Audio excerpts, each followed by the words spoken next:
थामो न जावे छोड़ी वे, न जावे छोड़ी वे। झूठ ना बोली वे, तू हर ना टोली वे, जो तूने खाई थी कसमें एक एक तोड़ी वे, एक एक तोड़ी वे। लो आ गई लोड़ी वे, बना लो जोड़ी वे, लो आ गई लोड़ी वे, बना लो जोड़ी वे। भाजी भाजी खेतों में। खेतों में क्या हुआ श्रवण? खेतों में जरा आराम से बोल। दलजीत ने तेज सिंह को गोली मार दी। क्या? हाँ।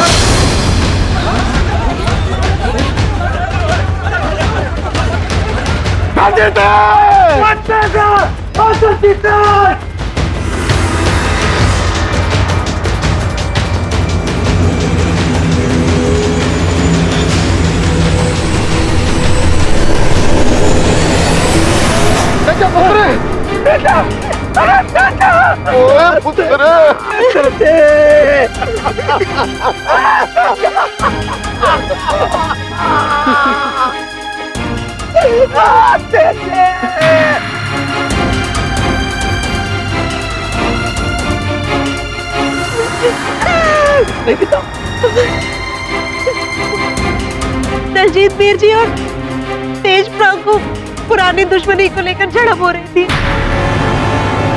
तभी दलजीत वीर जी गुस्से में आकर अपनी बंदूक निकाली और तेज प्राण पे दाग दी।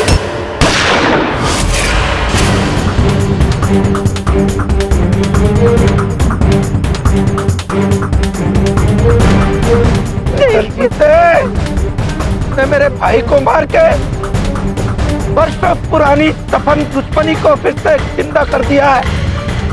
मैं अब तेरे खानदान को खत्म कर दूंगा।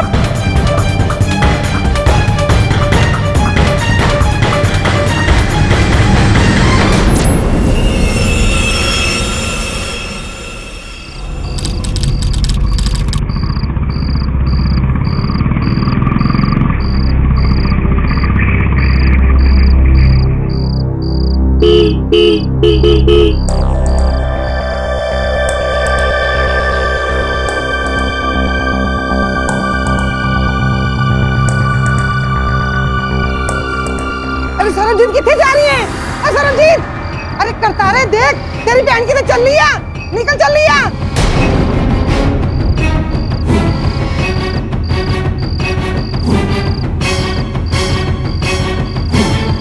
पीजी को पता चल गया, हमें जल्दी चलो। राहुल स्टार्ट नहीं हो रही।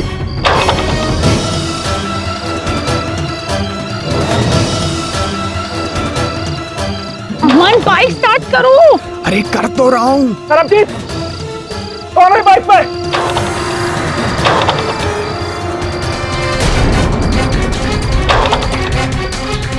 हमारा दुश्मन रंजीत का बेटा, पकड़ो। चलो, बाइक स्टार्ट क्यों नहीं हो रही? और रखनी चाहिए थी ना तुम्हें। मुझे क्या पता तुम झट से आ जाओगी।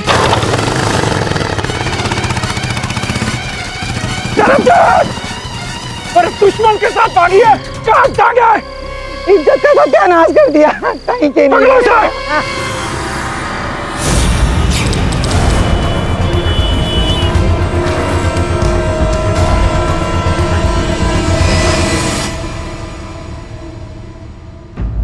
शेफाली, मैं ऑफिस में हूं, तुम्हें बाद में फोन करता हूं। इसका जवाब मैं तुम्हें बाद में दूं? अपनी ग्रेट चाची से पूछो ना। अरे मैं ताना नहीं मार रहा हूं, तुम्हारी चाची ग्रेट है ना। अच्छा ठीक, आई एम सॉरी। ठीक है, मैं बताता हूं। Okay bye. क्या हुआ वरुण? Girlfriend problems? नहीं सर, गर्लफ्रेंड की चाची प्रॉब्लम। चाची कैसे? सर अहमदाबाद से आई है, आपके फैन क्लब की मेंबर है। एवरीडे शेफाली से एक नई पहेली पूछती है और फिर उसके जवाब के लिए शेफाली मेरा सिर खाती है। वरुण, पहेली का एक्सपर्ट तो इधर बैठा है, केटी से पूछ लो।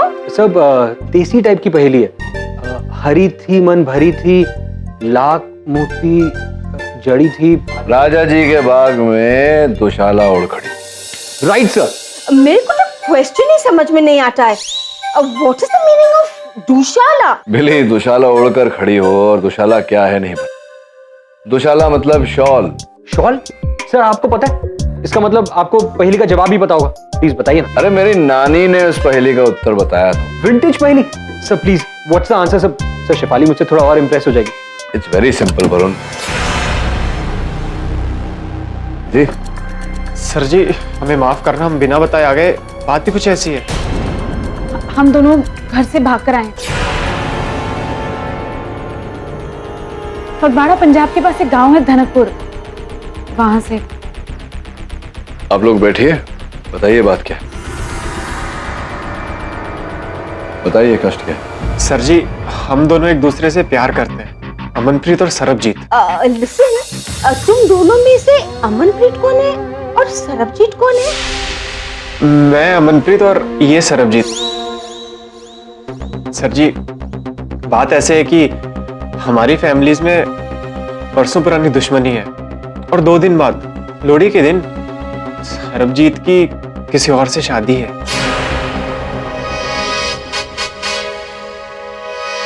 सरबजीत की शादी किसी और से होने वाली है, इसलिए तुम भगा के लाए हो इसे। देखो अमनप्रीत, ये तुमने ठीक नहीं किया। तुम दोनों बालिग हो, तुम दोनों को कानूनी रूप से तो कोई रोक नहीं सकता, लेकिन मेरे पास क्यों आए हो? मैं तो मैरिज रजिस्ट्रार तो हूं नहीं। जी अब तो आप ही सब कुछ हैं। हम दोनों बिना अपने खानदानों की हामी के शादी नहीं कर सकते, लेकिन उनको राजी करने के लिए उन्हें पहले मिलाना होगा। और उन्हें मिलाने के लिए उनकी एक गलतफहमी को दूर करना होगा। नहीं, ये क्या क्या बोल रहे हैं आप दोनों? मैं कैसे आपके परिवारों को मिला सकता हूँ? क्या गलतफहमी? मैं कैसे दूर सकता हूँ? बताइए, ठीक स्पष्ट रूप से बताइए। जी 1 साल पहले लोहड़ी की रात को मेरे चाचा तेज सिंह को ना खेतों में किसी ने गोली मार दी थी।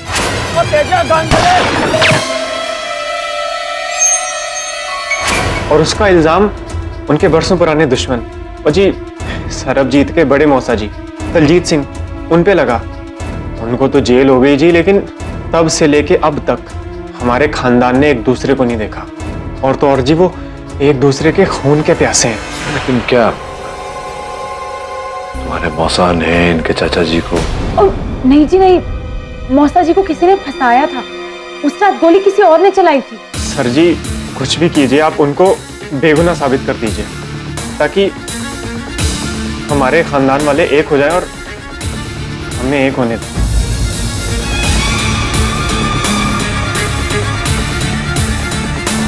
तो केडियन वरुण, बैग पैक करूं पंजाब के लिए?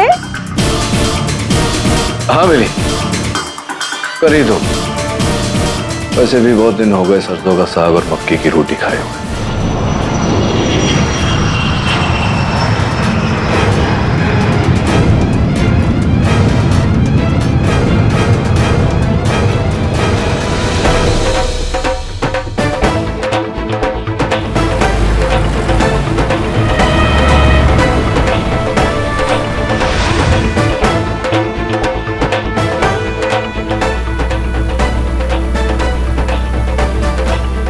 सर पंजाब तो हम आ गए, अब क्या करेंगे? सबसे पहले सरबजीत को उसके घर छोड़ेंगे। पता नहीं इनके भागने की क्या कहानियां बन गई होंगी अब तक। तो बाय द वे, वो हरी थी मन भरी थी वाली पहेली का जवाब तो? जल्दी क्या है, पहले सरबजीत का घर तो आए, और जवाब यहीं इन्हीं खेतों में।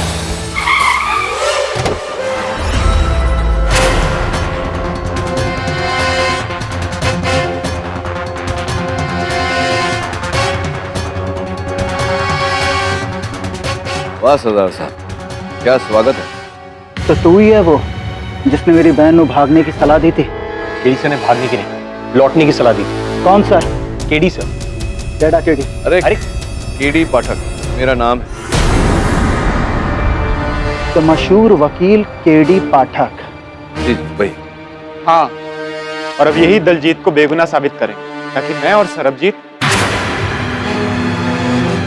तेरे सीने विच तो मैं गोली दागांगा। मेरी बहन को लेकर भागा था ना? अरे नहीं सरदार साहब, ऐसा नहीं है जैसा आप समझते हैं। पहले आप बंदूक तो नीचे करिए, मैं समझा। बहुत बहुत आप देखिए, आपकी बहन को वापस लाने का आइडिया मेरा नहीं था, अमन का ही था। वो नहीं चाहता कि आपकी रजामंदी के बिना इनका रिश्ता जुड़े। शरीफ बच्चा है, वैसे भी ये कानून को हाथ में लेकर कोई लाभ नहीं होगा। मिलाप तो मैं करवाऊंगा, मौत से, इसका और इसके पूरे खानदान का। अगर अगली बार मेरी बहन की तरफ आंख उठाकर भी देखा ना।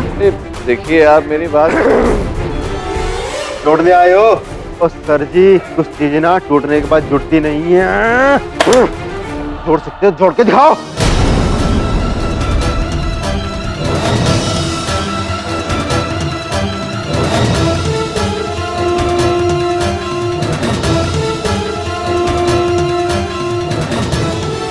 तू यहाँ क्या कर रही है? चल अंदर। क्या करो? चल अंदर। अंदर चल। बहुत हो गया तेरा ना। सर, इस रोमियो जूलियट की कहानी की एंडिंग तो अब आपके हाथों में। लकड़ी तोड़ना बहुत आसान है, लेकिन जब दिल जुड़ जाते हैं उन्हें तोड़ना असंभव हो जाता है। सर, तेज सिंह मेरा दुश्मन जरूर था, मगर मैंने उसका खून नहीं किया। अच्छा, उस रात हुआ क्या? जी मैं तो अपने परिवार के साथ लोहड़ी मना रहा था कि अचानक खबर आई। ओहो, मिठी मिठी रेवड़ियां। दलजीत वीर जी, तेज सिंह थोड़े खेतां च गया, पानी दी नहर नूं रोक रहा। मैं उन्हें रोकने की कोशिश की थी, मेरी बंदूक दिखा रहा है। क्या पानी उसके बाप का है क्या? वो कमीना फिर से अपनी करतूतों पे आ गया। आज तो मैं उसे छूंगा नहीं, मार के रहूंगा। चल मेरे साथ। सिंह रुक जा। सिंह मैं तेनू छूंगा नहीं। वो तेरी तो ऐसी की कैसी। ओ तेजा मैनू बंदूक दे दे।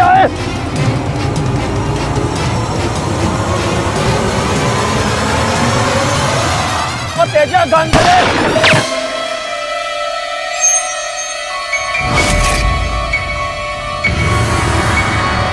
ये गोली किसने चलाई?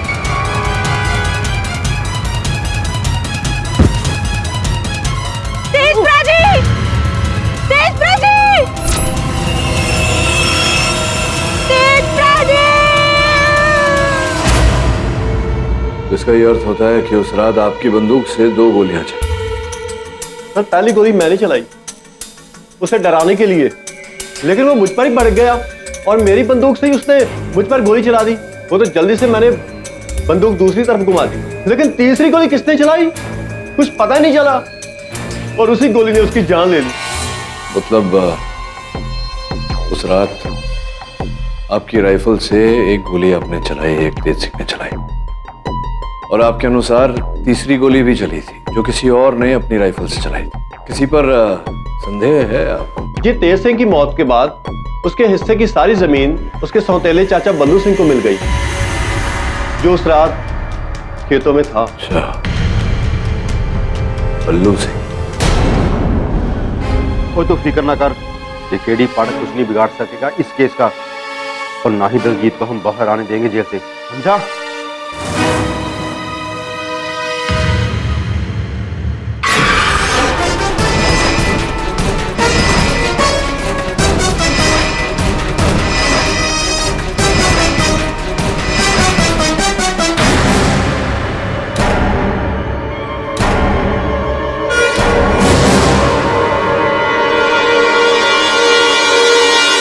ओए, दलजीत लाख कहे कि उसने मेरे प्राणा खून नहीं किया, लेकिन उस खूनी की सच्चाई मैं जानता हूं।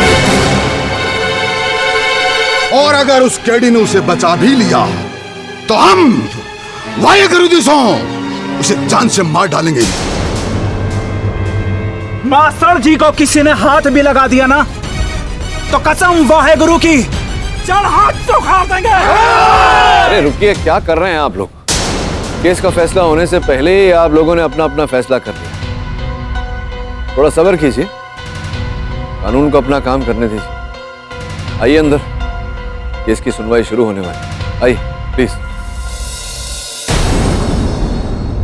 मिस्टर पाठक, जिस केस का फैसला पिछले साल हो चुका था उसे आपने हाईकोर्ट में ला करके फिर खोला है। क्या मैं आपसे पूछ सकता हूं कि आपके पास 1 साल के बाद कौन सा ऐसा सबूत है कि आप अदालत का फैसला बदल देंगे? योर ऑनर, मैंने कुछ छानबीन की है और ओ जी पाठक जी, आपकी छानबीन से कुछ होने वाला है नहीं, ये बात मेरी सुन लो। ओ जी सर जी, अब हम इस केस को एक बार और दोहरा लेते हैं और इस बारे में गलबात कर लेते हैं। तेज सिंह और दलजीत सिंह हमेशा से एक दूसरे के प्रतिद्वंद्वी रहे हैं, यानी के राइवल्स। पहले स्कूल में, फिर व्यापार में हमेशा दोनों की बात बात पर तू मैं हो जाती थी, आपस में धमकियां भी दे बैठते थे, कभी कभी तो गाली गलौज भी हो जाती थी, जिसका साक्षी पूरा पिंड है। और जब तेज सिंह पिंड से चुनाव लड़ने के लिए खड़ा हो गया तो ऑटोमेटिकली दलजीत सिंह उसके खिलाफ खड़ा हो गया और उस लोहड़ी की रात भी कुछ ऐसा ही हुआ। सिंह रुक जा, सिंह मैं तेनू छड्डूंगा नहीं। ओ दलजीत, की कर रहा? ये रही दलजीत सिंह की वो बंदूक जिससे गोली चली। इस बंदूक की रिपोर्ट आपके सामने है, इस पर दलजीत सिंह की उंगलियों के निशान भी है और गोली इसी से चली। यहाँ तक कि पिंड वालों ने दलजीत सिंह को इस बंदूक के साथ खेतों में जाते हुए भी देखा था। पाठक जी, है कोई शक? नहीं, मुझे कोई शक नहीं है कि ये दलजीत सिंह जी की ही बंदूक है और स्पष्ट है कि अगर ये दलजीत सिंह जी की बंदूक है और कुछ पिंड वालों ने इन्हें अपनी बंदूक लेकर खेत में जाते हुए देखा तो इसमें कोई बुराई तो है नहीं। और अपनी बंदूक पर अपनी उंगलियों के निशान होना तो स्वाभाविक है कि नहीं? आप क्यों इतना वजन उठाए खड़ी हैं? लाइए मुझे दे। योर ऑनर, ये सत्य है कि ये राइफल दलजीत सिंह जी की है और उस रात इस राइफल से उन्होंने तेज सिंह पर गोली चलाई थी, केवल सर के ऊपर से, योर ऑनर, उन्हें डराने के लिए। जी पाठक जी, अगर दलजीत सिंह ने सर के ऊपर से गोली चलाई तो गोली पीठ पे जाके कैसे लग गई?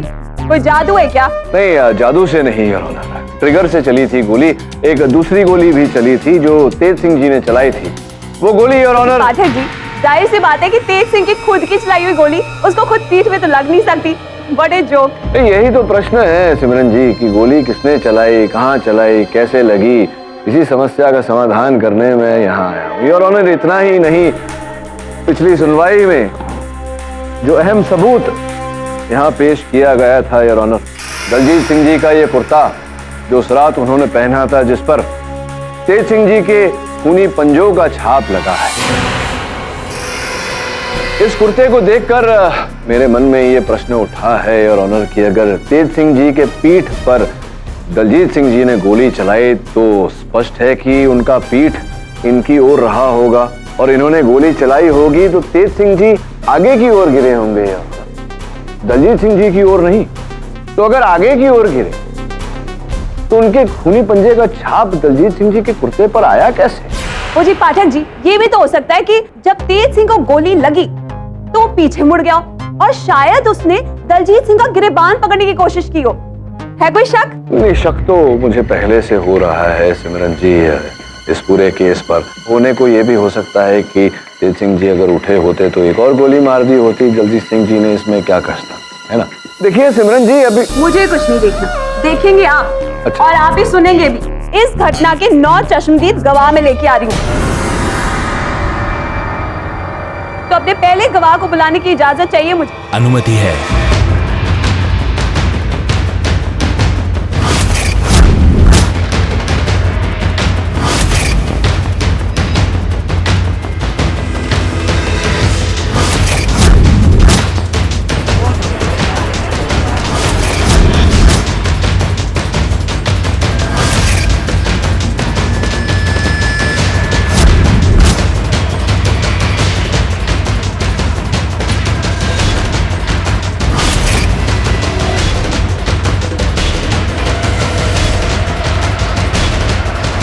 तो जी सुन लिया मिस्टर पाठक जी, अब तो यकीन हो गया?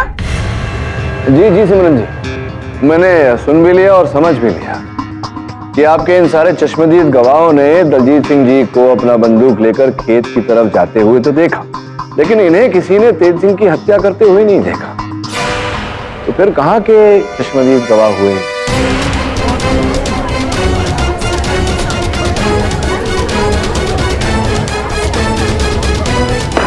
Order, order. ओह जी मिस्टर पाठक जी, आपकी ये बात भी पूरी कर देते हैं। हम एक ऐसे गवाह को बुलाते हैं जिन्होंने ये वारदात होते हुए अपनी आंखों से देखी है। तो जी योर ऑनर जी, अब आपसे इजाजत चाहिए अपने अगले गवाह को कटघरे में पेश करने की। मेरे अगले गवाह है सुरिंदर सिंह जी। सर जी, वैसे तो मेरी दोस्ती दोनों से थी, पर साथ में सिर्फ सच का देना चाहूंगा। मैंने अपनी साफ आंखों से देखा था दलजीत भरा जी को, तेज भरा जी को गोली दागते हुए।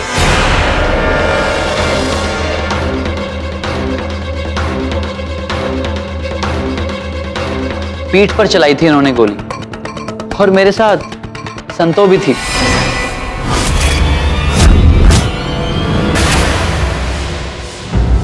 जी मैं तो 20-30 फुट की दूरी पे थी जी, और मैंने इनकी लड़ाई देखी नहीं बल्कि सुनी भी थी जी। दलजीत वीर जी बुरी तरह से कोस रहे थे तेज भरा जी को, और जैसे उन्होंने अपनी राइफल उठाई,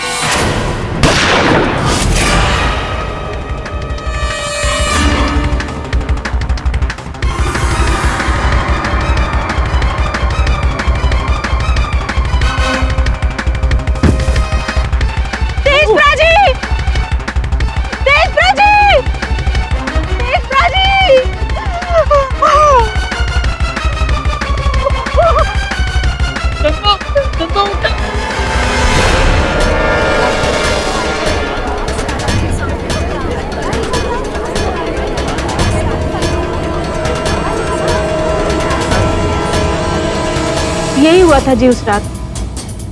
दलजीत वीर जी ने मारा है तेज भरा जी को।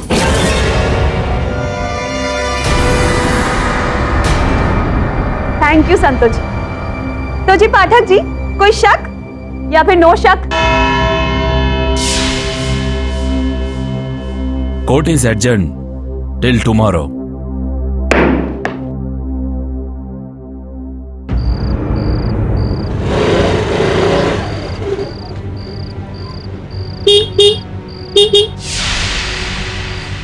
सरबजीत, इतनी रात तू? मैंने पहले कहा था ना, भाग चलते हैं, अब भी टाइम है। पर अदालत में केस हम हार जाएंगे अमन। सारे गवाह मौसा जी के खिलाफ हैं। कुछ नहीं होने वाला। ये लोग हमेशा एक दूसरे के दुश्मन ही रहेंगे। इससे पहले कि केस का फैसला हो जाए और वीर जी मेरी शादी किसी और से कर दे, भाग चलो। ना सरबजीत, जहाँ इतना दिन इंतजार किया वहाँ एक दिन और सही। मुझे केडी सर पर पूरा भरोसा है। वो ना हमारे प्यार को हारने देंगे और ना ही अपने केस को। सर, केस जीतने का प्रेशर तो अब और भी बढ़ गया।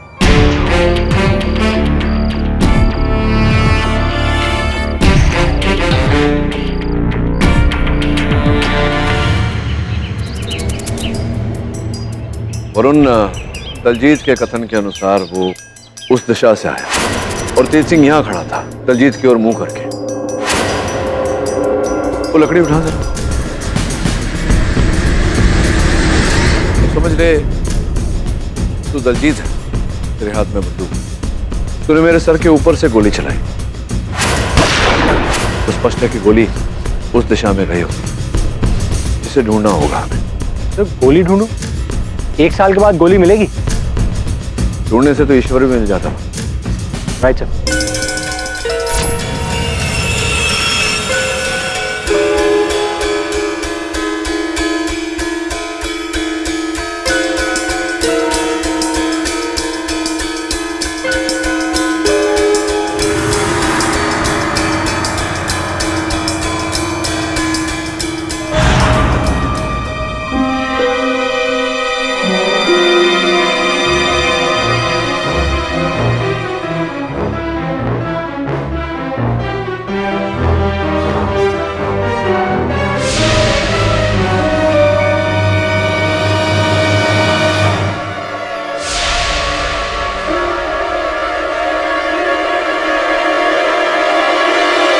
गोली मिल गई।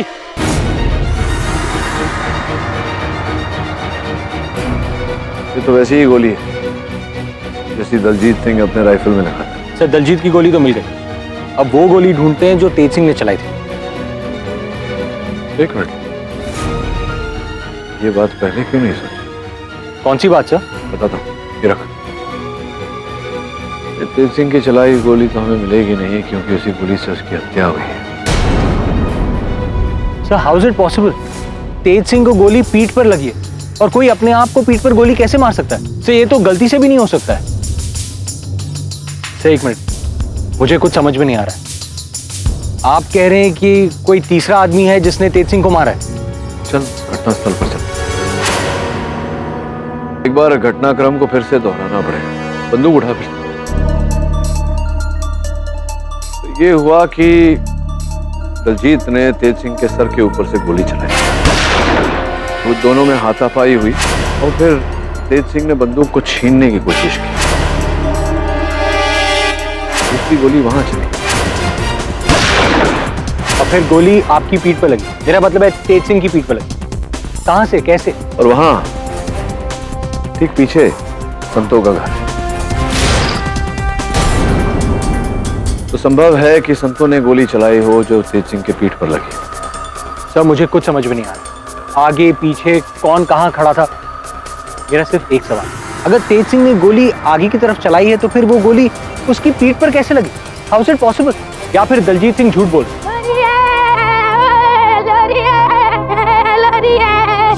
तो लोड़ी के लिए बच्चे लकड़ियां जमा कर। चल उनकी सहायता करते हैं। पंजाब आकर लोड़ी का मजा नहीं लिया तो क्या किया? चल। एक मिनट सर, मेरी उस पहेली का जवाब तो दे दीजिए। हरी मन भरी थी। लोड़ी तो मना ले फिर चल।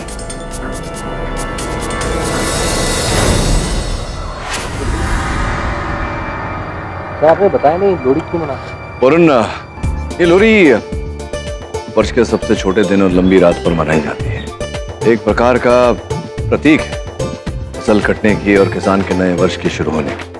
तो वो लोग उल्लास से शुरुआत करते हैं इस लोरी की आग को जलाकर। अंकल हम तो आग में मूंगफली भी फेंकते हैं ऐसे।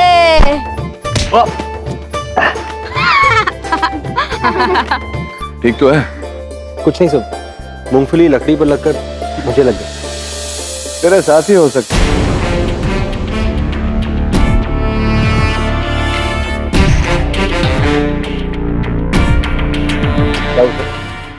चल जरा।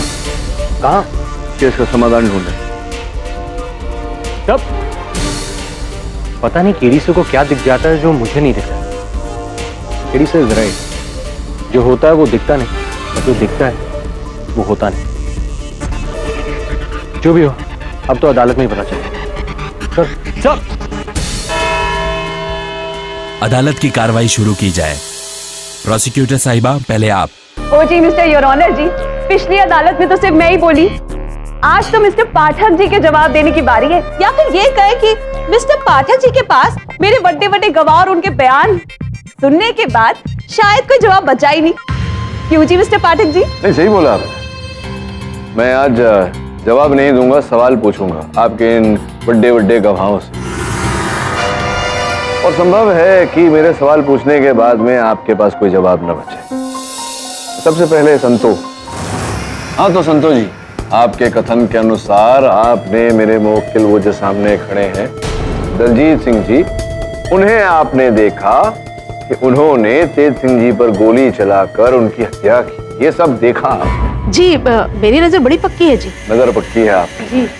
चलिए देखते हैं कि आपकी सोच शक्ति कितनी पक्की है। एक पहेली पूछता हूँ आपसे, कृपया उसका उत्तर दें। जी बिल्कुल जी। हरी थी मन भरी थी, लाख मोती जड़ी थी, राजा जी के बाग में दुशाला ओढ़ खड़ी थी। ओ जी मिस्टर पाठक जी, ये अदालत है, कोई खेल का मैदान नहीं। कोई शक? नहीं, मुझे तो शक हो ही नहीं सकता। पहली मैंने पूछी, उत्तर तो मुझे पता ही होगा। चलिए एक बार पहली दोहरा देता हूँ। हरी थी मन भरी थी, लाख मोती जड़ी थी, राजा जी के बाग में दुशाला ओढ़े खड़ी। मुझे नहीं पता। मिस्टर पाठक, इस केस से इसका क्या संबंध है? योर ऑनर, मेरी पहेली का इस केस से बहुत ही गहरा संबंध है। पहले मैं अपनी पहेली का उत्तर दिए देता हूँ योर ऑनर, और मेरी पहेली का उत्तर है भुट्टा योर ऑनर। हरी थी मन भरी थी, लाखों मोतिया जड़ी थी, राजा जी के बाग में दुशाला ओढ़ खड़ी। Very good. हुण आगे भी बदो जी। हाँ मैं बस बढ़ ही रहा हूँ आगे। तो ये तो पहेली का उत्तर तो आपको मिल गया। आपको ये भी संकेत मिल गया होगा कि मैं क्या पूछने का प्रयास कर रहा हूँ। जिस समय ये घटना घटी थी वहाँ भुट्टे का फसल लगा था खेत में। जी। फसल कटी नहीं थी? कटी नहीं थी ना? जी जी नहीं। हाँ तो अदालत को बताइए कि इतना तो आपको पता ही होगा कि भुट्टे की फसल की कम से कम ऊंचाई कितनी होती है। जी वो 7 से 8 फीट आओ जी। और अधिकतम 12 कभी 13 फीट। आओ जी। और क्षमा करें मैं आपसे आपकी ऊंचाई पूछ लूं? जी जी जी जी आप लगती तो मुझे 5 सवा 5 फीट की हैं। जी तो 5 सवा 5 फीट की कद से आपने 8 9 10 फीट के ऊपर से दूसरे खेत में किसी की हत्या करते हुए कैसे देख ले? क्या सीढ़ी पर खड़ी थी क्या? कहीं ऐसा तो नहीं संतोष जी कि आप ही ने मारा है तिथे?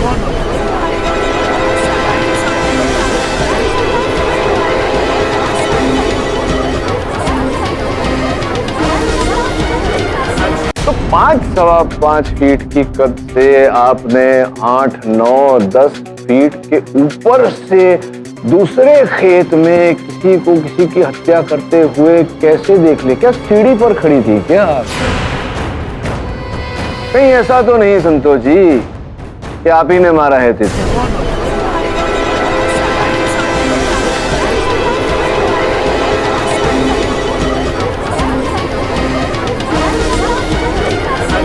Order order. नहीं जी मैंने नहीं जी, बिल्कुल नहीं। झूठ बोला आपने संतोष जी, झूठ बोला। आप बताइए आपकी किसके कहने पर आपने झूठ बोला? क्यों झूठ बोला आपने? सुरेंद्र जी।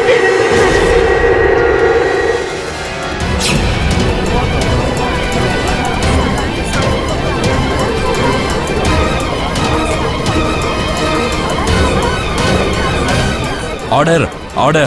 सुरेंद्र प्राजी ने कहा था कि दलजीत वीर जी को फंसाना है और उनके कहने पर ही मैंने सब झूठ बोला। मैंने कुछ नहीं किया जी, मैं तो बस सुरेंद्र प्राजी की बात। दलजीत वीर जी को फंसाना है, बस बस समझ गए आप। योर ऑनर आपकी अनुमति हो तो सुरेंद्र बाजी को कटघरे में बुलाओ। जी सर, मैंने भी कुछ नहीं देखा था। हम तो बस दलजीत पाजी को फंसाना चाहते थे ताकि आने वाले चुनाव में उनके बदले में मैं विधायक खड़ा हो सकूं।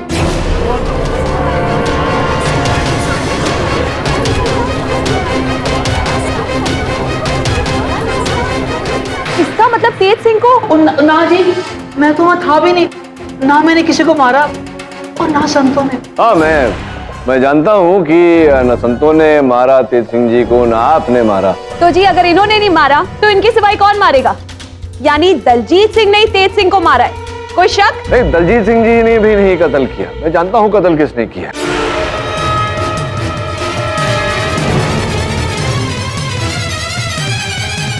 क्या आप जानते हैं मिस्टर पाठक? जी योर ऑनर, मैं जानता हूँ कि तेज सिंह जी की हत्या किसने की और सर्वोपरि बात यह है कि आज भी वो वहीं उसी खेत में खड़ा हुआ।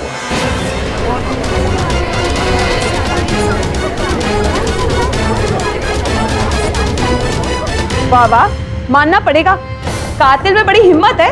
1 साल के बाद भी घटना स्थल पर ही डटा हुआ है। जी योर ऑनर, एकदम मतलब जिद्दी है। मेरे लाख कहने पर भी अदालत में नहीं आया। मैं निवेदन करता हूं आपसे कि अगर आप कृपया वहां मेरे साथ चलें तो मैं आपको मिला देता हूं।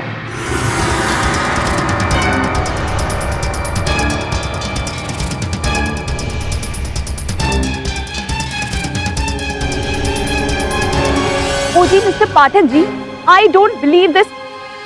आपने हम सबका टाइम वेस्ट करके हमें यहाँ क्यों बुलाया? और ये सब क्या है? ये मटका थी, बंदूक? इसी जगह पे तो तेज सिंह की हत्या हुई थी। जी हाँ योर ऑनर, और ऐसी ही बंदूक से। कुछ देर के लिए समझ लेते हैं कि मेरे सहायक वरुण दलजीत सिंह और मैं तेज सिंह। वरुण ये ले और गोली चलाओ।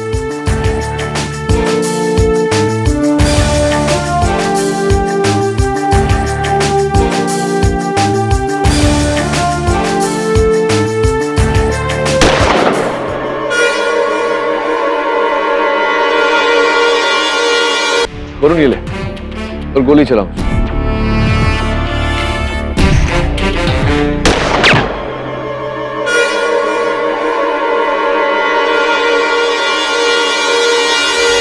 ओ जी मिस्टर पाठक जी, आप हमें फूल समझते हैं? हम कैसे मान ले कि उस दिन भी गोली ऐसे ही मिस हुई थी सर जी, है कि नहीं? क्योंकि वो गोली ये रही।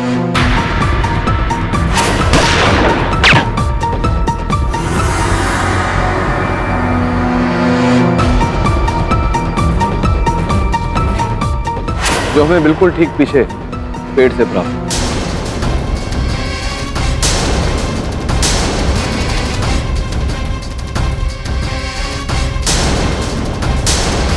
और फिर दलजीत सिंह और तेज सिंह के बीच हाथापाई हुई और उस हाथापाई में एक गोली और चली।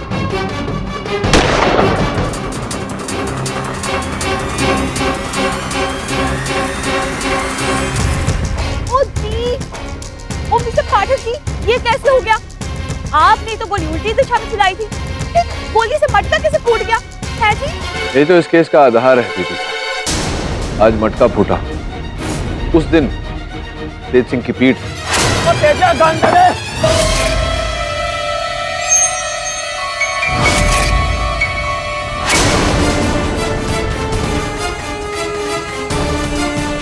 आइए दिखा दो।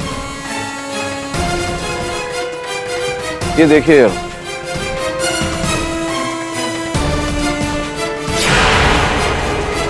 इस खंबे पर गोली लगने का निशान।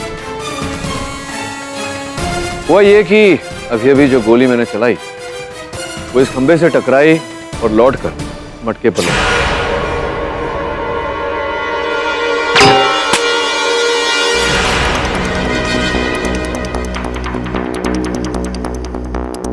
उस रात भी ऐसा ही कुछ हुआ था। तेज सिंह की चलाई हुई गोली पहले इस खंबे से टकराई और लौटकर उसी की पीठ पर लगी।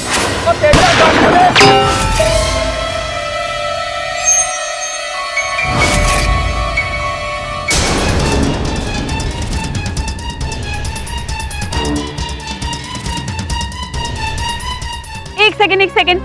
ओ जी mister Pathak ji, I have a शक। हम आपकी ये थ्योरी कैसे मान लें कि उस दिन भी सब ऐसे ही हुआ है जी? आपके प्रश्न का बहुत सरल उत्तर है प्रोसिक्यूटर साहब। इस खंबे पर देखिए, ये ऊपर मेरी चलाई हुई गोली का निशान और उसके ठीक नीचे उस गोली का निशान जो 1 साल पहले तेज सिंह की बंदूक से चली।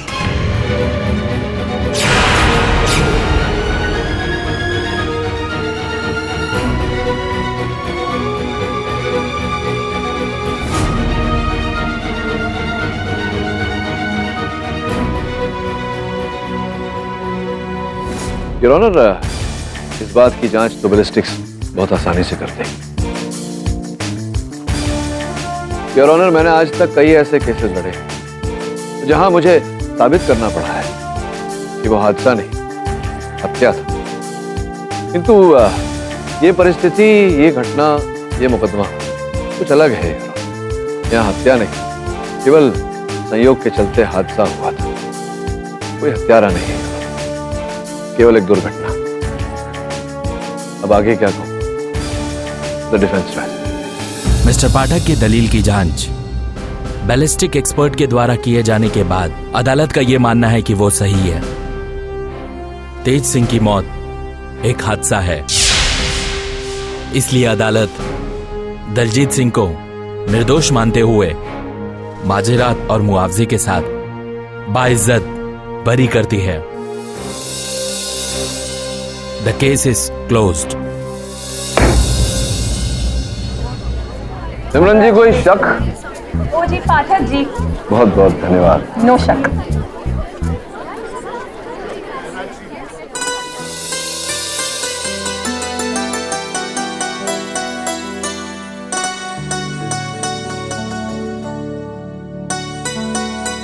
क्या कर रहे हैं आप लोग?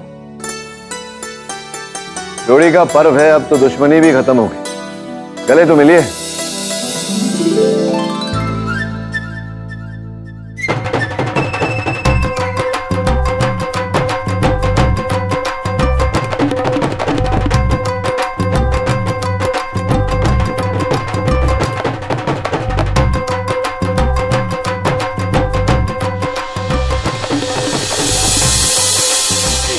जल्दी जल्दी जल्दी ढील दे वो देखो और एक आ रही है। जल्दी जल्दी, हाँ थोड़ी ढील दे जाएगी। अंकित चलो बस करो, हमें मम्मी, जिग्नेश भाई और सुरेश काका से मिलने जाना है। मकर संक्रांति साथ मनानी है ना। मैं ना तेरी फैमिली का नौकर नहीं हूँ, दामाद हूं उनके घर का। हाँ तो कौन इनकार कर रहा है? कुछ देर पहले तेरे प्यारे भाई जिग्नेश का फोन आया था, दवाइयों की लिस्ट दी है और बोला लेते आना। मैं तेरे भाई का ना डिलीवरी बॉय नहीं हूँ।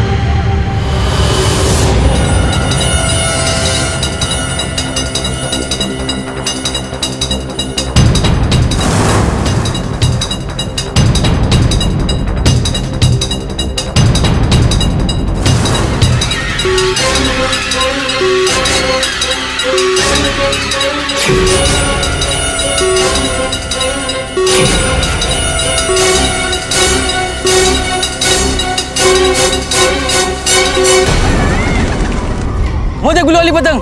डील ले चल ले ले ले ले ले ले जल्दी जल्दी जल्दी।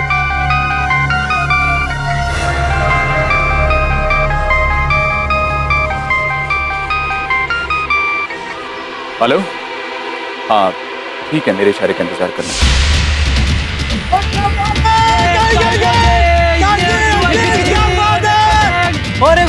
उर्मी, अब तेरे प्यारे भाई जिग्नेश का कोचिंग करना बाकी रहा।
तुम चलो, मैं आता हूं।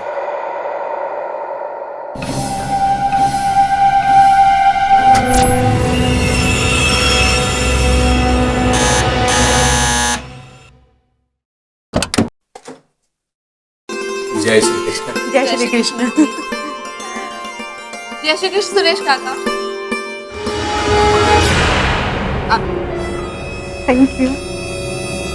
मेरे सामान है? नहीं। आइए जमाई राजा, मैंने तुम्हारे लिए खिचड़ो बनाया है, तुम्हें बहुत पसंद है ना? मेरी पसंद और नापसंद की किसे फिक्र है सासू? अरे मैं तो यहाँ जमाई से डिलीवरी बॉय बन गया। क्यों सुरेश काका?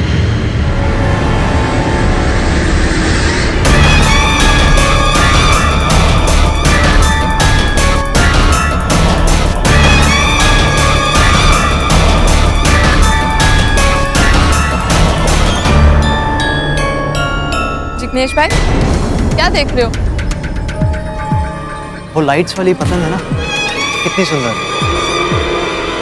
हाँ जिग्नेश भाई, हर साल नया कुछ ना कुछ मार्केट में आ ही जाता है।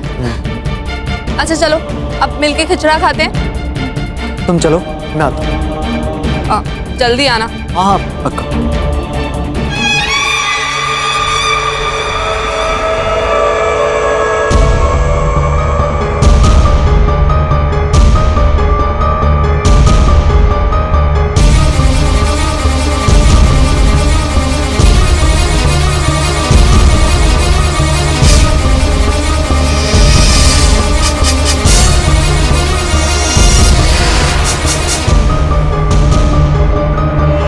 काम हो गया ना? ठीक, मिला ही अपने भाई से। चलो अच्छा है, मेरा बस चले ना तो उसका मरा हुआ मुंह देखो। I just hate him.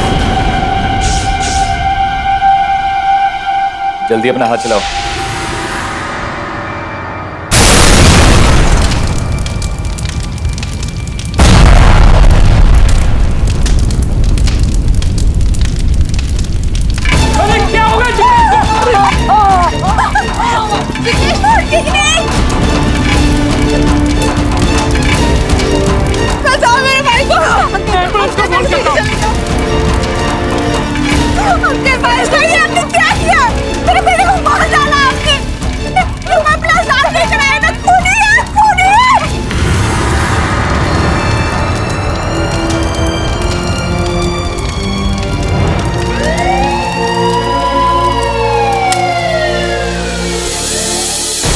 Jignesh के पिताजी कमलेश मेरे छोटे भाई थे। छोटी उम्र में उसकी मौत हो गई थी। तब से जिग्नेश और सुमित्रा की जवाबदारी मैंने उठाई है। हम लोग साथ में रहते हैं, बस यही मेरा परिवार है। मैंने अपने पति जो जिग्नेश को नहीं मारा है सर। क्यों मैं विश्वास करूं आपकी इस बात पर? भला मैं अपने घर में बम ब्लास्ट क्यों करवाऊंगा? घर जलकर खाक हो गया तो वो भी उस वक्त जब मैं घर में खुद मौजूद था। सर मेरा विश्वास कीजिए, मेरे पास ऐसी कोई वजह नहीं थी कि जिग्नेश को मैं मारूं। करोड़ों का कारोबार है, अपने लिए, अपने संतान के लिए। सर मेरी एक ही बेटी है दीप्ति, जो पिछले 12 साल से ऑस्ट्रेलिया में सेटल है, और उसका पति वहाँ का टॉप मोस्ट क्रिमिनल लॉयर है, एडवोकेट आशीष जैन। आशीष जैन आपके दामाद हैं? हाँ सर। सर नाम, शोहरत, पैसा, गाड़ी, नौकर चाकर सब कुछ है उसके पास।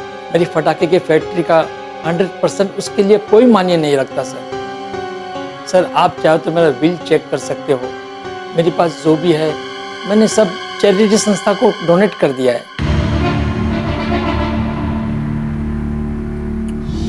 बताइए क्या हुआ था उस रात? सर उस रात में जिग्नेश, कहाँ जा रहा है तू? मैंने तुझे कहा था ना कमरे के बाहर निकलने की कोशिश की, तेरी टांग तोड़ दूंगा मैं। और मैंने भी कहा था ना आपसे कि आप मेरे काका हैं, पापा नहीं जो मैं आपकी हर बात मानूं। मेरी माँ विधवा है ना, इसी बात का तो फायदा उठा रहे हैं आप। क्या कहा तूने? सुरेश भाई, मेरा दम घुट रहा है यहाँ, मैं छत पर जा रहा हूँ। तुम छत पे नहीं जाओगे, जाओ अपने कमरे में। सुरेश भाई, आप मेरे बच्चे की जान लेंगे क्या? आपने कब से उसे कमरे में कैद करके रखा हुआ है? सुमित्रा भाभी, आपको कुछ पता नहीं है। सुरेश भाई, हद होती है। आज मकर संक्रांत है, कम से कम आज तो उसे खुली हवा में सांस लेने दो, पतंग उड़ाने दो। ठीक है जाओ, लेकिन छत पे मेरे पौधे के पास मत जाना। हाँ पता है, प्लांट ही तो आपके बच्चे हैं, मैं थोड़ी ना हूँ कुछ। जिग्नेश आई वार्न यू, छत पे मेरी किसी भी चीज का हाथ मत लगाना।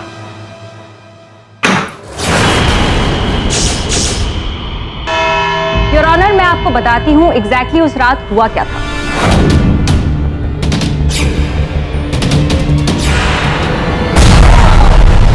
मिस्टर सुरेश दावड़ा ने अपने भतीजे जिग्नेश को इस तरह मौत के घाट उतारा कि सबको लगे ये शायद एक एक्सीडेंट होगा, पर हकीकत में ये एक वेल प्लान्ड मर्डर था। लेकिन इतने विश्वास के साथ आप ये कैसे कह सकती हैं? योर ऑनर, जिग्नेश की मौत कॉन्सेंट्रेटेड पोटेशियम के ब्लास्ट की वजह से हुई थी। कॉन्सेंट्रेटेड पोटेशियम एक बहुत ही इनफ्लेमेबल केमिकल है, और जैसे ही वो एटमॉस्फेरिक ऑक्सीजन के संपर्क में आता है वो तुरंत ही ब्लास्ट हो जाता है। अब सोचने वाली बात यह है कि पोटेशियम का कैनिस्टर घर में कैसे आया? घर तो दूर, इसे फैक्ट्री में लाने के लिए भी स्पेशल परमिशन, लाइसेंस की जरूरत होती है। क्या ये सब आपके पास थी सुरेश भाई? जी नहीं, मैंने तो एक्सपेरिमेंट के लिए ही मंगवाया था, ताकि मैं सस्ते और अच्छे फटाके बना सकूं। और मैंने इसकी डिलीवरी फैक्ट्री में करने के लिए कहा था, घर में करने के लिए नहीं। तो आपने मुझे झूठ क्यों बोला? मुझे सब सच सच क्यों नहीं बता दिया? सुरेश भाई, अभी क्या कर रहे हैं? मैं अपने पौधे से बात कर रहा था। अरे मैं पेस्टिसाइड रख रहा था। जा, तो अपने काम से काम रख, जा।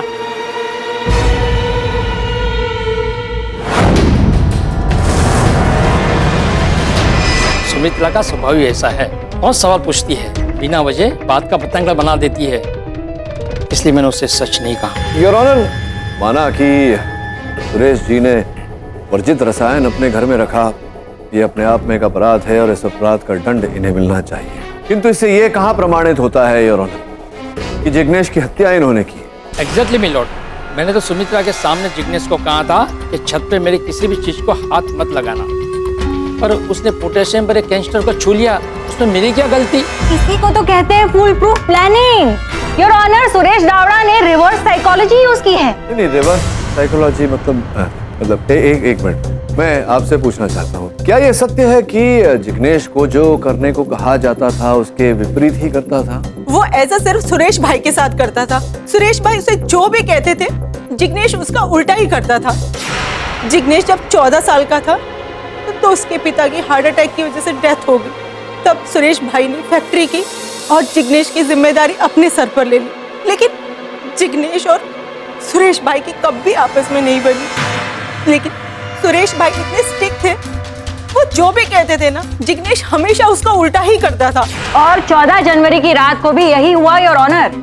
सुरेश भाई ने जानबूझकर जिग्नेश से कहा, छत पे मेरी किसी भी चीज का हाथ मत लगाना, क्योंकि अच्छी तरह से जानते थे जिग्नेश उल्टा ही करेगा। और जिग्नेश ने वही किया। उसने जाकर कैनिस्टर को सिर्फ हाथ ही नहीं लगाया, उसे खोला भी और ब्लास्ट हो गया। तो कृपया ये भी बताइए प्रोसिक्यूटर महोदया कि इसमें सुरेश जी का क्या लाभ? इट्स वेरी सिंपल मिस्टर पाठक। सुरेश भाई चाहते थे कि जिग्नेश के जाने के बाद सारा कारोबार उनका हो जाए। मेरा बेटा बहुत लायक बन गया था, लेकिन सुरेश भाई हमेशा उसे दुत्कारते रहते थे, नालायक समझते थे। यहाँ तक कि अभी पिछले 1 महीने से उसे घर में कैद करके रखा हुआ था। हाँ, मैंने उसे हाउस अरेस्ट में रखा था, लेकिन उसे टॉर्चर करके मारने के लिए नहीं, बल्कि इसलिए कि वो ड्रग एडिक्ट हो चुका था।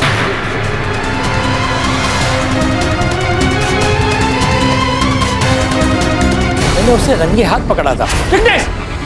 तू तुम्हें दुख न पहुंचे इसलिए मैंने तुमसे ये बात छुपाई थी। जिग्नेश को हाउस अरेस्ट में रखने की यही वजह थी। सुरेश भाई, आपके पास इस बात का कोई सबूत है? वैसे प्रोसिक्यूटर महोदया, क्या आपके पास कोई साक्ष्य या साक्षी है जो ये प्रमाणित कर सके कि जिग्नेश की हत्या सुरेश भाई ने की? एक गवाह है मिस्टर पाठक। जी, मेरा नाम मनसुख व्यास है।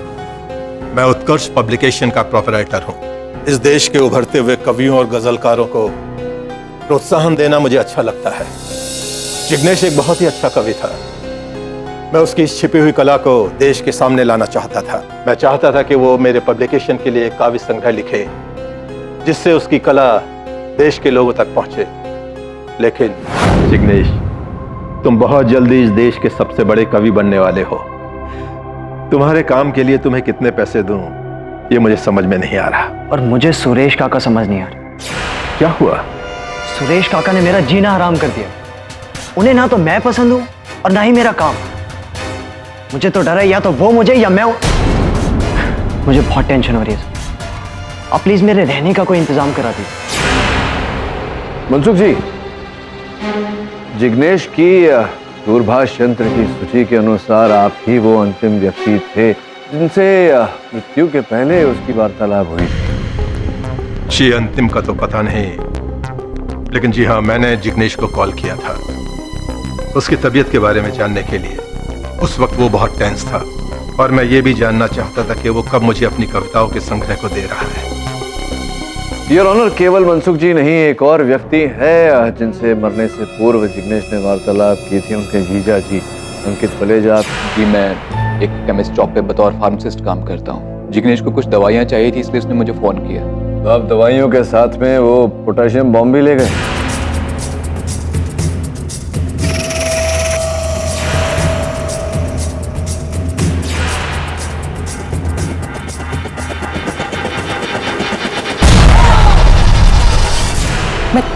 मैं जिग्नेश को क्यों मारना चाहूंगा? इसके एक नहीं 2 कारण हैं। सर्वप्रथम ये कि जिग्नेश के बाद तो पूरा कारोबार उर्मी के हाथों में आ जाता। उर्मी के हाथों में, आपके हाथों में, बात तो एक ही। द्वितीय कारण ये कि आप अपने अपमान का बदला लेना चाहते थे जिग्नेश। कैसा अपमान?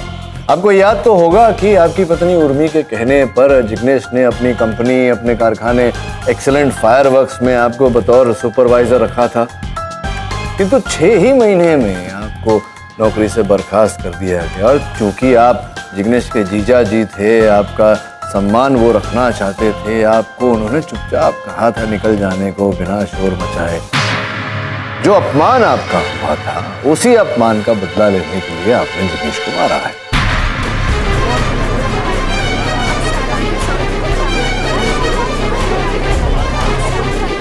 Silence in the court. Your honour, इस बात की पुष्टि करने के लिए मैं अपना एक गवाह कटघरे में बुलाने की अनुमति चाहता हूँ।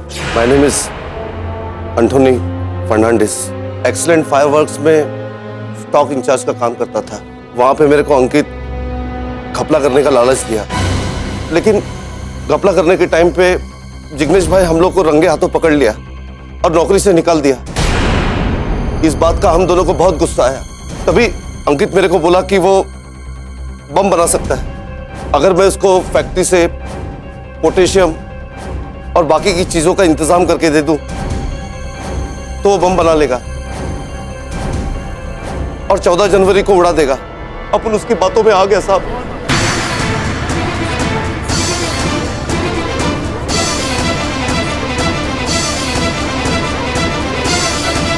मेरा पाप का सजा मेरा बच्चा को मिला। वो हॉस्पिटल में डेंगू का बीमारी से सीरियस है साहब। हाँ साहब, जिग्नेश भाई का खून में अंकित के साथ साथ अपन का भी हाथ है। योर ऑनर, घटनास्थल पर उपस्थित व्यक्तियों ने ये कथन दिया है कि उन्होंने 2 विस्फोट होने की आवाज सुनी। प्रथम विस्फोट जिस कारण जिग्नेश के शरीर को आग लगी, वो भागकर पौधों की ओर गया जहां पर पोटेशियम का सिलेंडर रखा हुआ था और उसके शरीर पर लगे आग के कारण वो भी ब्लास्ट हुआ। योर ऑनर, दूसरा विस्फोट। नहीं नहीं नहीं योर ऑनर, ये सब झूठ है। मैंने जिग्नेश को नहीं मारा। ये सब झूठ है।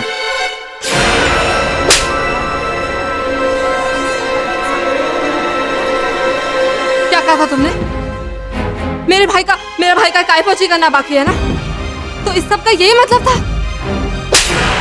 तुम्हें तो नर्क में भी जगह नहीं मिलेगी। Order order, silence in the court. चलो बैठ जाओ चुपचाप। मुझे एक मौका दे दीजिए। मैं अभी भी अपने आप को बेकसूर साबित कर सकता हूँ। मुझे एक मौका दे दीजिए। ओके, आपको जो भी कहना है कटघरे में आके कहिए। हाँ, ये बात सच है कि एंथोनी से बम बनाने का सामान मैंने ही खरीदा था, लेकिन उस बम से मैं 14 जनवरी की रात को जिग्नेश को उसकी फैक्ट्री को उड़ाने वाला था। अगर आप फैक्ट्री उड़ाना चाहते थे तो फिर बम घर क्यों लेकर गए? मैं बम लेकर नहीं गया था। बम तो मैंने फैक्ट्री में रखवाया था वॉचमैन के हाथों।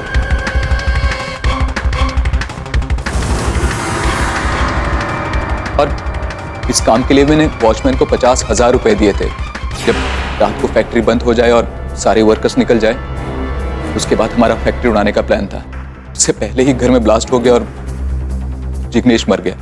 जज साहब, मैं जिग्नेश से बदला लेना चाहता था, लेकिन उसकी जान लेकर नहीं।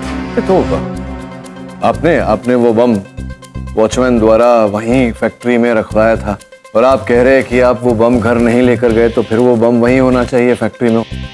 उस वक्त मुझे समझ में नहीं आ रहा था कि मैं उस बम का क्या करूं, इसीलिए मैंने वॉचमैन से कहकर वो बम फैक्ट्री के कंपाउंड में गाड़ दिया। अगर आपको यकीन नहीं आता तो आप अभी भी चेक कर सकते हैं, वो बम वहीं पर है।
अंकित तो सच कह रहा है सर। उसका बनाया बॉम्ब फैक्ट्री कंपाउंड से मिला। इसका मतलब ये हुआ कि उसने जिग्नेश को नहीं मारा। अब क्या करें सर, हम तो केस के डेड एंड पर आ गए। मैं भी इसी दुविधा में था। इतना तो तय है कि जिग्नेश की मौत ब्लास्ट के कारण हुई। मेरा मानना है कि ना सुरेश भाई दोषी है ना अंकित। तीसरा तो कोई आया नहीं टेरेस पे पोटेशियम लेकर, तो फिर कौन?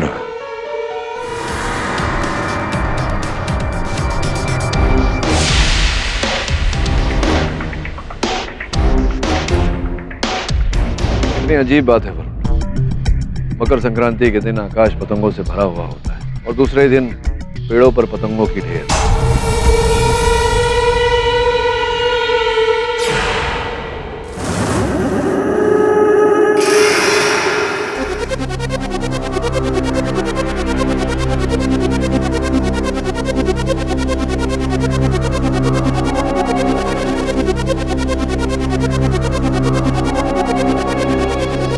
ये तो चाइना में बनी हुई एलईडी पतंग है, लेकिन इस विदेशी पतंग में ये देसी कपड़े की पुतली की, और ये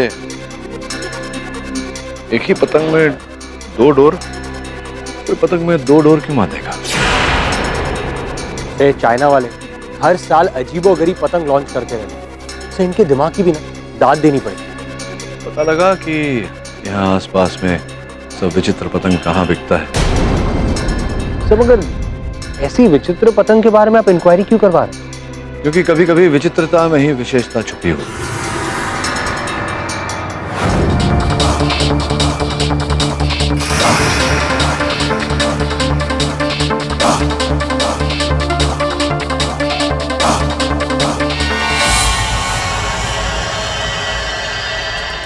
ये वाली पतंग आपने बेची थी?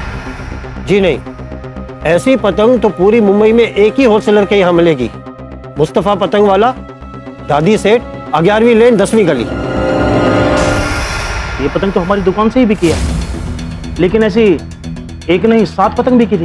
एक ही कस्टमर ने 7 पतंग खरीदी? नहीं नहीं नहीं, 2 ने 1-1 और 1 ने 5 खरीदी। मुस्तफा भाई, क्या आप मुझे उनका पता, नाम कुछ बता सकते हैं? हाँ बिल्कुल बता सकता हूँ। ये पतंग कोई मामूली पतंग नहीं है, बहुत महंगी वाली पतंग है। इसके लिए मैं पहले एडवांस लेता हूँ, उसके बाद बुकिंग करता हूँ और फिर ऑर्डर आने पर कस्टमर को फोन करके बोलता हूँ, और कभी कभी तो मैं खुद भी होम डिलीवरी कर देता हूँ। 1 मिनट रुको।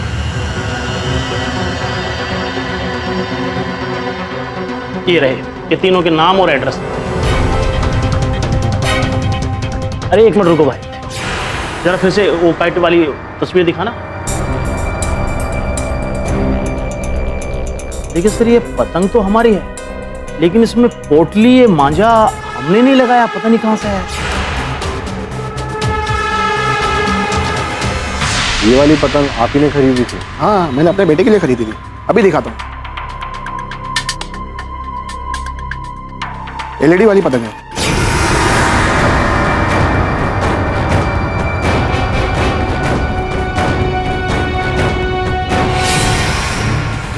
ये पतंग? इसे तो मैंने अपने गर्लफ्रेंड को सरप्राइज देने के लिए खरीदी थी। ये उसके घर पे ही होगी। आपको चाहिए तो मैं उसके घर पे ले चलता हूँ आपको। नहीं, इट्स ओके, थैंक यू। साहब किससे मिलना है? ऊपर जा रहा है। ये लोग तो दुबई चले गए, यहाँ अब कोई नहीं रहता है।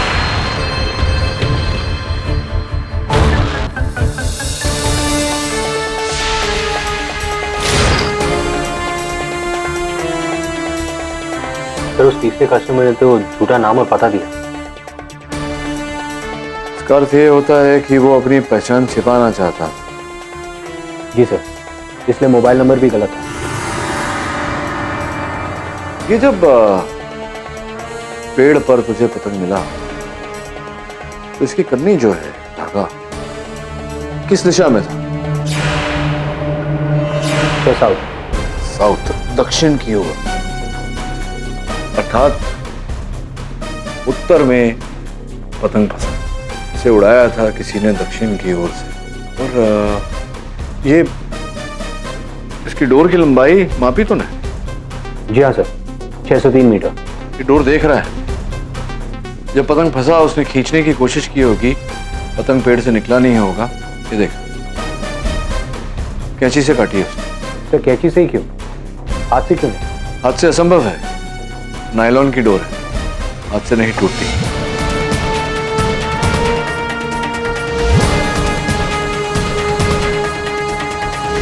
वरुण, जहां तुझे पतंग मिला वहां से 603 मीटर दूरी पर एक बाग है, एक स्कूल है जहां रात को जाना निषिद्ध है। बचा केवल पठान चौल। पठान चौल तो वहां तो 300 झोपड़ियां हैं और 15,000 से भी ज्यादा लोग। उनमें से एक पतंग उड़ाने वाले को, जिसका मैं हुलिया भी नहीं जानता, कैसे ढूंढूंगा?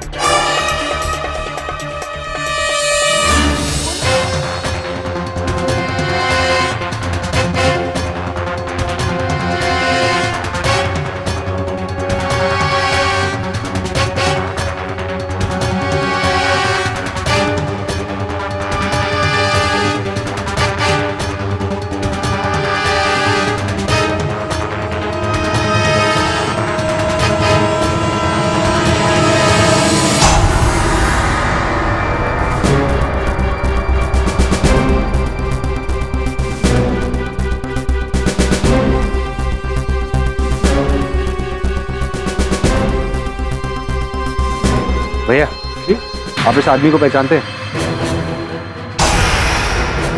अरे ये तो अपने रवि कुंजू भाई। कहाँ रहते ये हैं? ऊपर ऊपर रहते हैं। वहाँ? हाँ जी हाँ।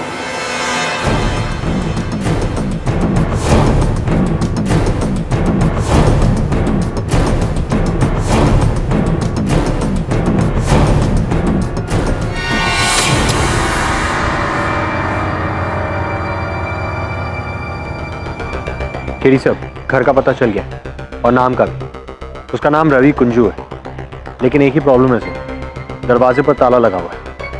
क्या? मगर सर मैं रात को यहाँ पर अकेले। Okay sir, good night. Varun मियां, रात तो यहाँ पर तुम्हें अकेले ही काटनी होगी। चलो।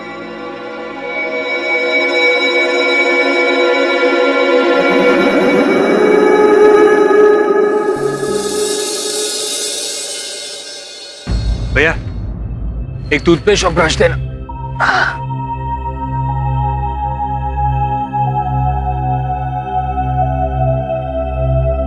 चलो, थैंक यू।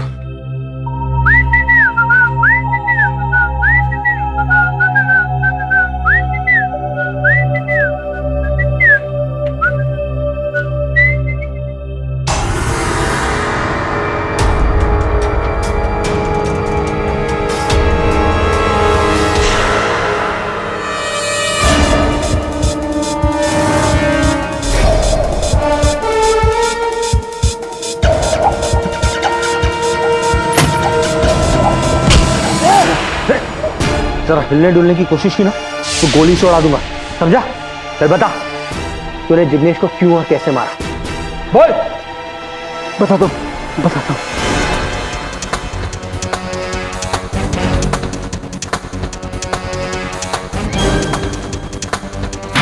अब आया ना ऊंट पहाड़ के नीचे। अब जो कुछ भी तूने मुझे बताया, चल के अदालत में सबको बता। रवि, जो तुमने मेरे सहायक वरुण को बताया, कृपया न्यायाधीश महोदय को भी बताइए। हाँ, मैंने जिग्नेश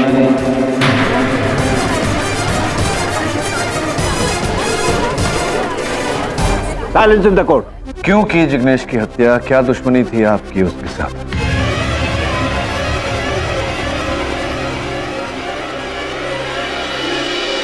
रवि,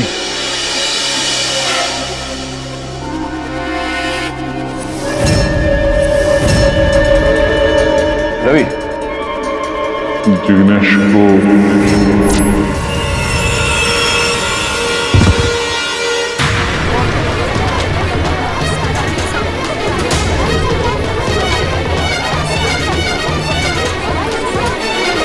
योर ऑनर, हल्की हल्की सांसें अभी भी चल रही है।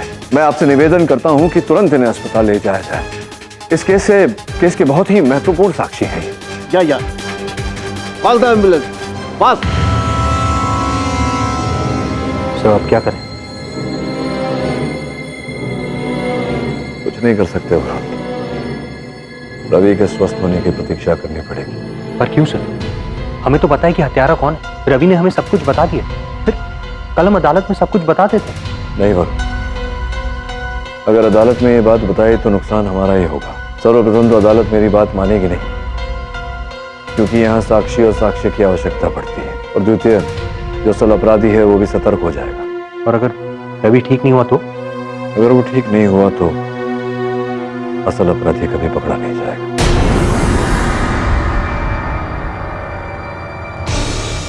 एक्सक्यूज मी सर, एक अजीब बात सामने आई है। जिग्नेश ने रवि को कई एसएमएस भेजे, आई मीन कविताएं भेजी थी एसएमएस में। जब चांद होगा कोश में, पूरा शहर न होगा होश में, तब आके मिलो मारा कोश में, आ जाओगे जोश में। तो रोमांटिक कविता जिग्नेश रवि को भेज रहा है, कोई मतलब नहीं बनता। मतलब तो होगा ना, कविता भेजी है तो मतलब तो होगा। हमें इस समय समझ में नहीं आ रहा रवि की स्थिति कैसे है? सही इज क्रिटिकल। पता लगा मारा कोश नाम की कोई जगह है कि नहीं मुंबई में? जी।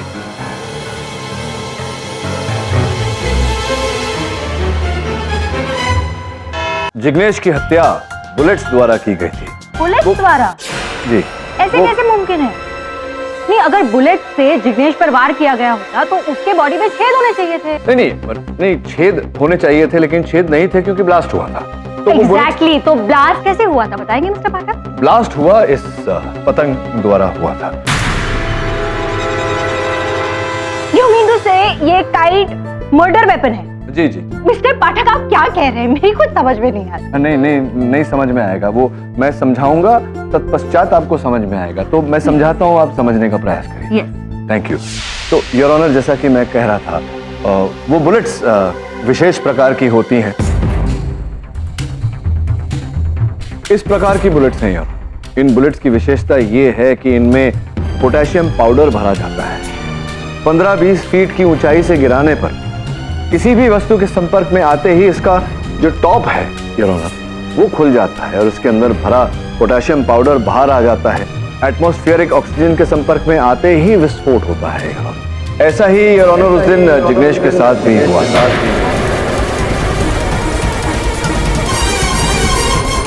इस बुलेट की विशेषता ये है कि विस्फोट होने के बाद योर ऑनर ये धूल में परिवर्तित हो जाता है, इसका नामो निशान नहीं रहता। योर ऑनर, हुआ ये था कि इस पतंग में ये पोटली बांधी गई थी, जिस पोटली में ऐसे बुलेट्स थे। इस पतंग में 2 डोर हैं योर ऑनर। एक डोर से पतंग उड़ाया गया था और दूसरे डोर से पोटली बांधी गई थी। जैसे ही पतंग को उड़ाकर ये जिग्नेश के ऊपर लाया गया, दूसरी डोर खींची गई ताकि ये पोटली उल्टी हो जाए, और जिस कारण से इसमें भरी हुई बुलेट्स जाकर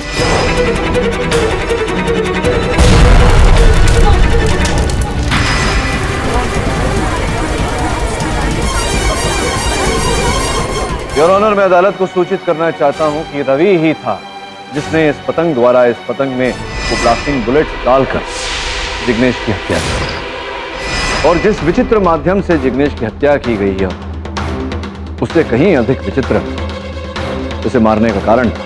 योर ऑनर, जिग्नेश को पूरी तरह से ड्रग्स की लत लग गई। तो पश्चात उसे कोडेड कविता लिखने पर मजबूर किया गया। बस एक बात है, एक डोज सिर्फ लास्ट पर। एक नहीं, 3 दूं। तुम सिर्फ एक कविता लिखो। इस पते से ड्रग का कंसाइनमेंट आने वाला है और इस पते पर पहुंचना। योर ऑनर, अपराधी के मोबाइल से ये एक सूची प्राप्त हुई है। ऐसी एक कविता योर ऑनर यहाँ लिखी गई है। जब चांद होगा अपनी पूरी आगोश में और शहर सारा नहीं होगा होश में, आकर मिलो मारा कोश में, आ जाओगे तुम जोश में। योर ऑनर, सुनने में तो ये एक अजीब सी कविता लगती है, लेकिन है नहीं योर ऑनर। ये कोडेड मैसेज है, जिसका अर्थ ये है कि जब पूरा शहर सो रहा होगा मध्यरात्रि में, तुम मारा कोश पब आना और वहां तुम्हें जो चाहिए अर्थात ड्रग्स, वो तुम्हें मिल जाएंगे, जिस कारण तुम जोश में आ जाओगे। यही कारोबार चल रहा था योर ऑनर। और माराकोश पे जब पुलिस ने छापा मारा तो अधिक मात्रा में वहां से ड्रग्स प्राप्त हुए। तो पश्चात योर ऑनर, पुलिस ने माराकोश और अन्य पब्स में जहां जहां ये ड्रग सप्लाई होते थे, वहां पर नारकोटिक्स डिपार्टमेंट ने अपनी विजिलेंस बढ़ा दी। तभी अपराधी ने ये नायाब तरीका ढूंढा ड्रग सप्लाई करना है। हवाई मार्ग से योर ऑनर, ऐसे पतंगों द्वारा।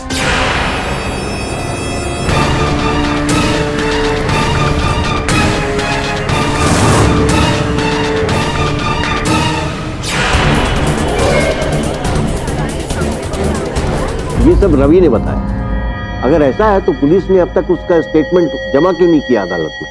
और रवि कहाँ है? योर ऑनर, दुर्भाग्यवश यहाँ से एम्बुलेंस में अस्पताल ले जाते समय रवि की मृत्यु हो। योर ऑनर, रवि तो मर गया है और उसका कन्फेशन स्टेटमेंट भी रिकॉर्ड नहीं हुआ, तो उस पर लगे ये सारे इल्जाम साबित कैसे होंगे? नहीं, वो करने के लिए मैं हूं ना। योर ऑनर, रवि ने मृत्यु से पहले घटनाक्रम, घटना की सच्चाई और असल अपराधी का नाम मेरे सहायक वरुण को बता दिया था। दुर्भाग्यवश उस समय मेरे पास कोई साक्षी या साक्ष्य नहीं था जिसके द्वारा मैं सत्य को प्रमाणित कर सकूं। रवि की अचानक मौत का कारण क्या? योर ऑनर, रवि की मृत्यु स्वाभाविक रूप से नहीं हुई, उसे विष देकर उसकी हत्या की गई।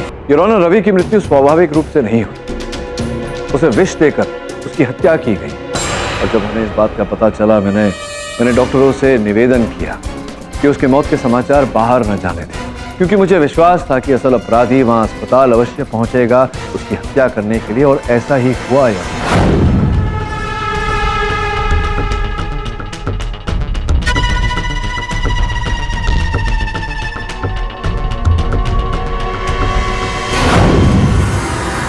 तुम? योर ऑनर, वो मनसुख जी ही थे।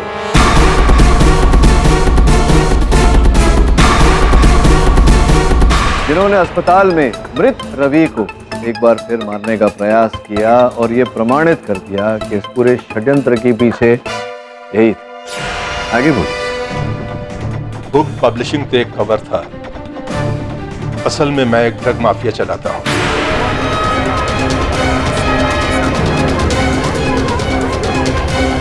जिग्नेश अपनी कविताओं के संग्रह को लेकर मेरे पास आया था। उसकी कविताओं को पढ़ने के बाद मुझे एक आइडिया सूझा। उसकी कविताओं से मैं ड्रग्स हॉटस्पॉट को अपने मैसेज भेज सकता हूं, यानी कविताओं की भाषा में ड्रग का सौदा। एकदम यूनिक आइडिया था। सब कुछ ठीक ठाक चल रहा था कि एक दिन अचानक सुरेश भाई को जिग्नेश की ड्रग की आदत का पता चल गया और उन्होंने जिग्नेश को हाउस अरेस्ट में बंद कर दिया। ये बताइए, आपका ये जो अवैध धंधा था, ये तो अच्छा खासा चला ही रहे थे आप, फिर जिग्नेश को मारने की, उसकी हत्या करने की आवश्यकता क्यों पड़ी आप? उसने मुझे धमकी दी थी। हेलो, मैं घर से बाहर नहीं निकल सकता, लेकिन मुझे मेरे डोज रोज चाहिए, वरना तुम्हारा माल कहां से आता है और कहां को जाता है, ये सब मैं नारकोटिक्स डिपार्टमेंट को बता दूं। पानी सर के ऊपर जा चुका था। जिग्नेश को मारना बहुत जरूरी था, लेकिन सुरेश भाई ने जिग्नेश को हाउस अरेस्ट में रखा हुआ था। कैसे मारता जिग्नेश को? ये बात मैंने अपने supremo international mafia king pin से की, तो उन्होंने मुझे ब्लास्टिंग बुलेट्स भेजी और मैंने रवि के जरिए एलईडी काइट से जिग्नेश को उड़ा दिया।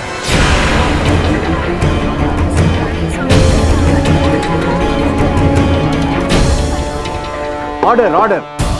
मकर संक्रांत की रात में मैंने जिग्नेश को फोन किया, तुम्हारा ड्रग एलईडी काइट के जरिए आ रहा है, कैसे भी करके अपने घर के टेरेस पे आ जाओ। मकर संक्रांत के दिन छतों पर बहुत से लोग इकट्ठा होते हैं।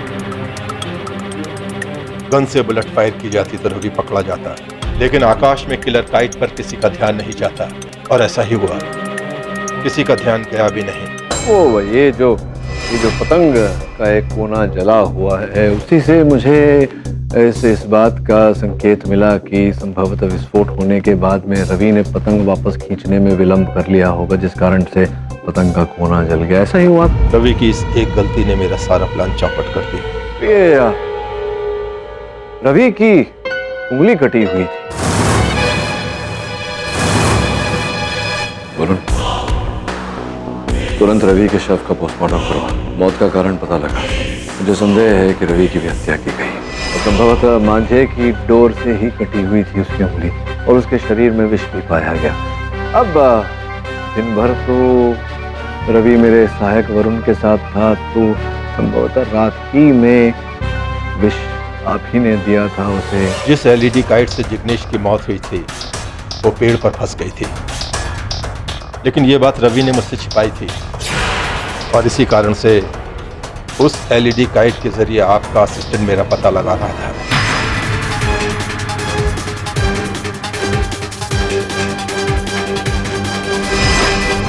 फिर उसी रात रवि को मैंने अपने घर पर बुलाया।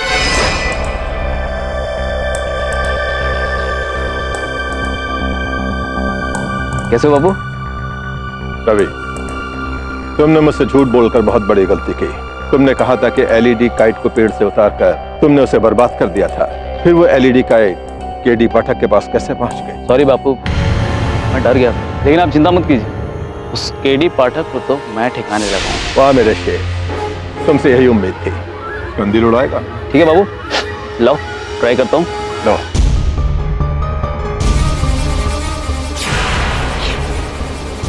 उस मांझे में जहर लगाया गया था। उंगली कटने पर जहर उसके शरीर में घुस गया। कुछ ही घंटों में उसकी मौत पक्की थी। तो डिफेंस बस ये अदालत मनसुख व्यास को जिग्नेश डावदा और रवि कुंजू के कत्ल और देश में ड्रग्स का कारोबार फैलाने के जुर्म में आजीवन कारावास की सजा सुनाती है और सुरेश डावदा को इस केस से बाइज्जत बरी करती है। The case is closed. और भी दिलचस्प कहानी देखने के लिए हमारे चैनल को सब्सक्राइब करें और बेल आइकॉन दबाना न भूलें।